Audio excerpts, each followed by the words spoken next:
خب دوستان سلام. توی این آموزش میخوام یه راهکاری به شما نشون بدم که بتونید به اینترنت بین‌الملل باز بشید. اولا این فایل تکست رو باز میکنید، تمام محتویاتش رو با کنترل A سلکت میکنید یا کنترل C میزنید تا کپی بشه.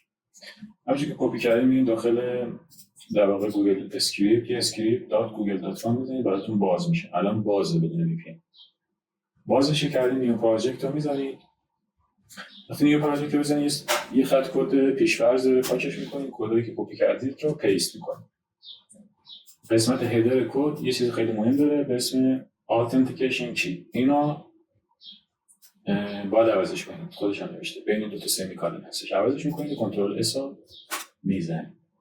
از قسمت دیپلوی گزینه نیو دیپلویمنت، از این قسمت چرخنده گزینه وب اپ رو انتخاب کنید، دیسکریپشن خالی بمونه، اینجا رو می باشه و این قسمت هم رو انیوان باشه. گزینه دیپلوی رو میزنید،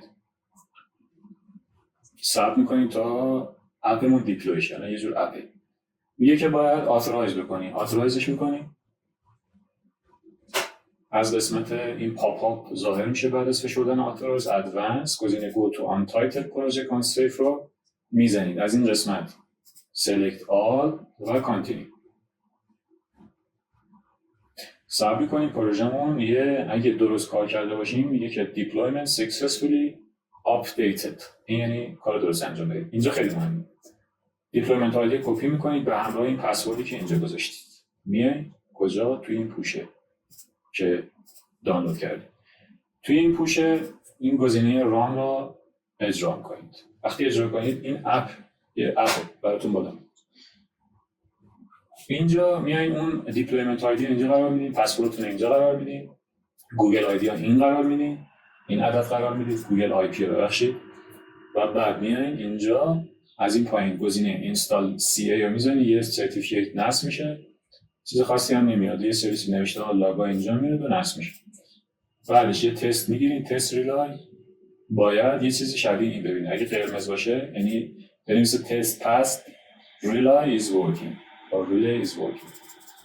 کپیش میکنید. ببخشید کاری بهش ندید. تا کارمون با این اپ تموم شد.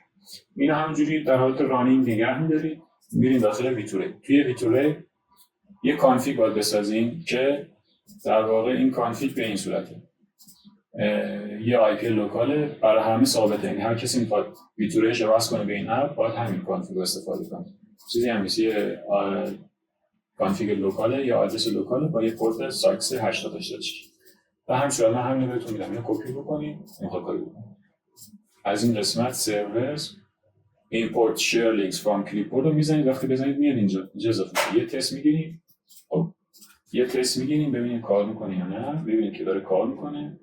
بعد میرین و ست پراکسی رو میزنید. تمام شد. بعد هم یه تست میکنید ببینید وصله یا نه. یه سایت بلاک مثل یوتیوب، الحمدلله سایت بلاک هم تا دلتون بخواد هست. اصلا همه سایت ها هم بلاک هم دیگه. مثلا ویکی‌پدیا بلاک. ویکی‌پدیا که میخواین بازش کنید. یوتیوب هم که داره باز میشه یه ویدیو پلی میکنیم. ببینید که سرعتش هم خوبه.